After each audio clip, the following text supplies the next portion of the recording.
Journalists are mad that landlords are using social media to get the message across. I'm Tony, and this is Real Estate Investing and Landlord News. All right, so I have an interesting article for you today, and it's an opinion piece about how landlords are using social media platforms such as TikTok, Instagram, and even YouTube in order to basically talk about, the properties they're flipping, talk about how they're making money renting these properties out. And the author of these articles, they have a problem with that, okay? The issue that they have is that they see it as wrong that someone is able to make money off of real estate. And as you know, I am a real estate investor. I am a YouTuber, so this really caught my attention. But before I get into the article, go ahead, hit the like and subscribe button, maybe leave a comment down below, and let me know what you think, okay? Do you think it's wrong that people will get on platforms such as YouTube, TikTok, Instagram, or whatever, and, try to show other people a way so that they can make money using real estate investing or by being a landlord? I don't. I like to be open and honest and say, hey, it is a great way for people who have limited means to actually be able to start a small business and make a decent amount of money, and build wealth. So this article, it comes from newstatesman.com, and it says, "The Rise of the Landlord Influencer. Welcome to #property talk, where landlords are making money on viral posts as well as rental homes." And let's see what this author thinks of the whole situation. And I'll let you know what I think as a active landlord / YouTuber.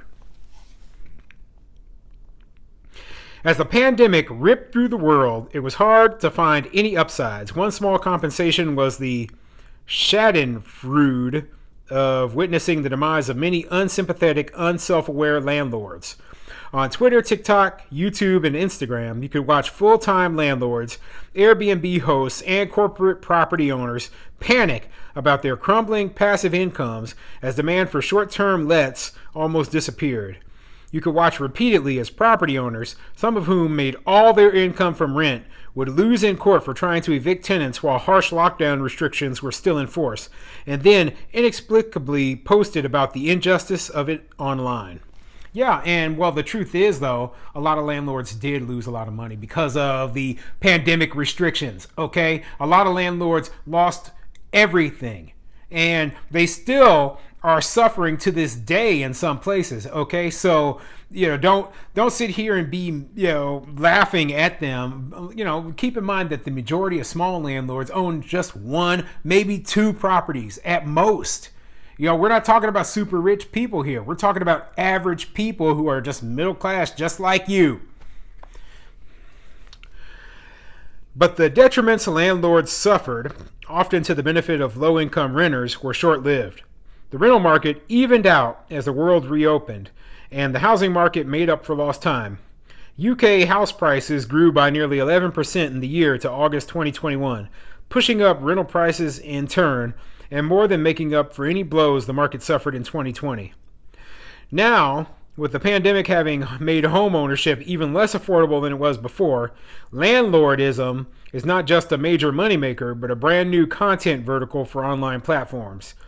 This is most visible on Property Talk, a TikTok hashtag largely dedicated to explaining how easily landlords can price gouge their tenants.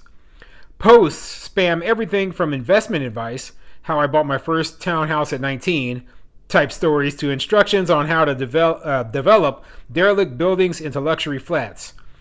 Most videos feature landlords discussing how little they bought a home for, the renovation cost, if any, and the high rents they now charge tenants compared to the monthly mortgage, sometimes increasing monthly rental yields on properties by 400%. Some tenants' advice organizations have tried to make their presence felt in this space, but their videos are vastly outnumbered by those of property owners. So it sounds like the author of this article is mad because real estate investors, after everything that happened during the pandemic, etc., well, rents increased, okay? You know, we're talking about the law of supply and demand here. And I know this article is coming out of the UK, but this is very similar to what happened here in the US, okay? So rents now are above the levels they were before the pandemic in a lot of places, okay?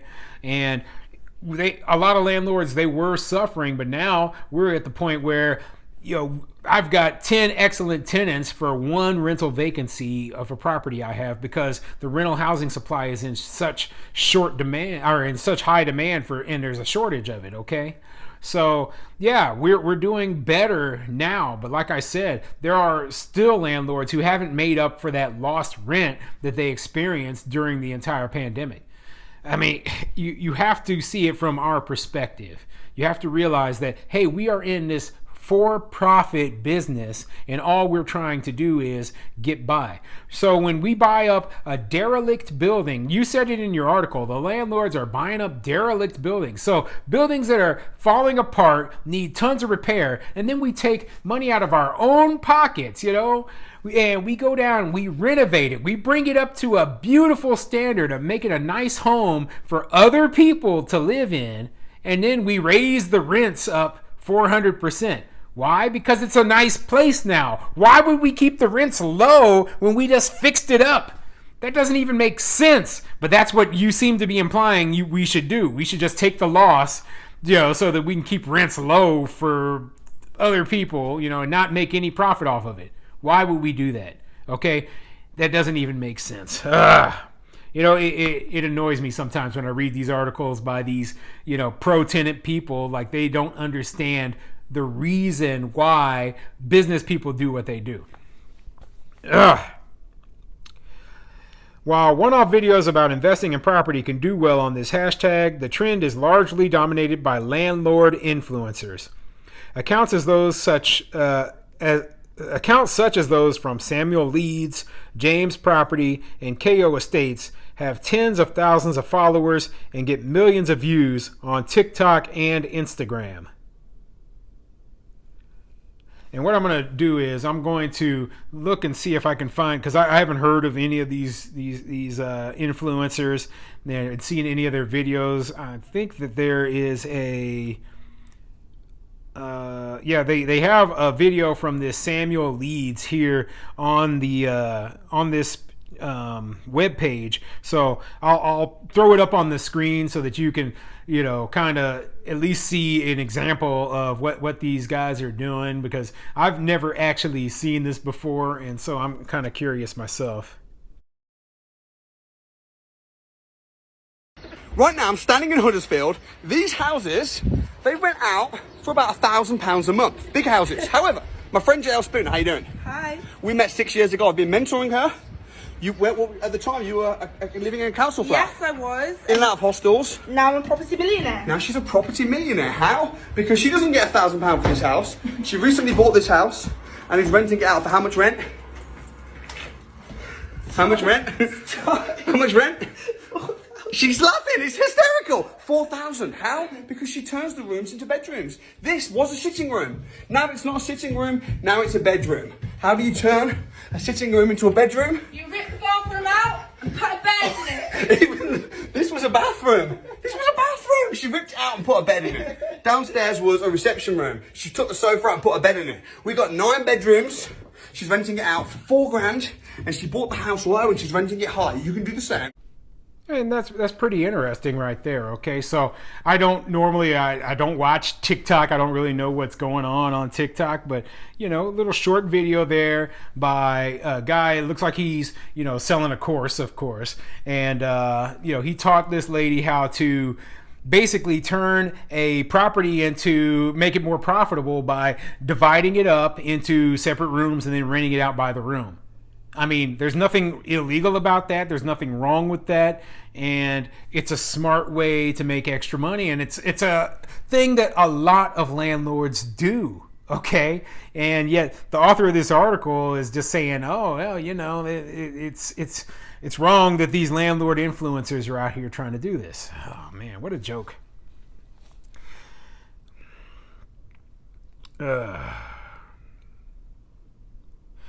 These influencers tend to be young, typically in their 20s or 30s, and appeal to other young people through memes and explanatory videos. They post house tours of abandoned, sometimes derelict homes full of damp and mold, and show before and after clips of how they've refurbished them cheaply, turning sitting rooms into bedrooms or breaking up small homes into duplexes so they can charge more in rent. Beyond extolling the virtues of inflating house prices and insisting their audiences can get rich this way too, these influencers also use their platforms to get clients or mentees who then pay them for more tailored advice. Some have clubs where their customers can connect with one another. Yeah, I mean, a lot of these influencers on, YouTube, Instagram, TikTok, etc., are trying to sell their course or whatever, right? But I found most of the knowledge about real estate that I have just by reading books, by listening to podcasts, by looking at YouTube channels where a lot of this information is free. Now, you have to do a lot more, self-motivated work when you don't have a mentor and you don't have a specific class telling you exactly what to do. But all this stuff is available for free. So I don't actually even have a problem with anyone selling a course. I even thought about selling a course at some point in time, but I was like, I want to be able to, give a good amount of value to someone. And I just don't believe that my level of knowledge is enough to give a good amount of value to someone if they were to buy a course from me. So let's skip down a little bit to the end of this. And it says, and this is the final paragraph. Thanks to rising house prices and the unrelenting nature of TikTok's algorithm, landlordism will only continue to get traction online, as these videos prove how lucrative it can be. This style of content will inevitably make landlord influencers even wealthier, as they create new avenues of income through selling this often useless advice. And struggling viewers will keep watching, hoping that one day, somehow, this road to riches will be open to them too. And I think what the point that this author is trying to, thinks that they are making is that it is not likely that people will actually be able to make money off of real estate investing, and that it's too hard, and that in real life people can't do this. Well, I am proof positive that yes, people can do this. Okay, most people won't. I mean, that's just the way it works. But I became a real estate investor while working in just a regular old job as a law enforcement officer. I paid off all my debts using Dave Ramsey's, baby steps. I built up an emergency fund, and then I read Robert Kiyosaki's Rich Dad, Poor Dad. And next thing I know, I wanted to learn everything about real estate investing. I started off with just one property, and that just kept building up until I am where I am right now. So, it definitely is possible, even if you're not already wealthy, even if you don't have, a huge sum of cash. There's so many different ways to invest in real estate, and it really is a good thing. And I know some people, they have courses and they're not giving great advice and they're charging a lot of money, but some of these courses are really, really good, and they've helped some people get to where they want to be. So like I said, I have no problem with that. And I think this author is completely wrong. And, I believe that if we can help motivate other people to start investing in real estate, and that actually helps other people build wealth, that is a good thing.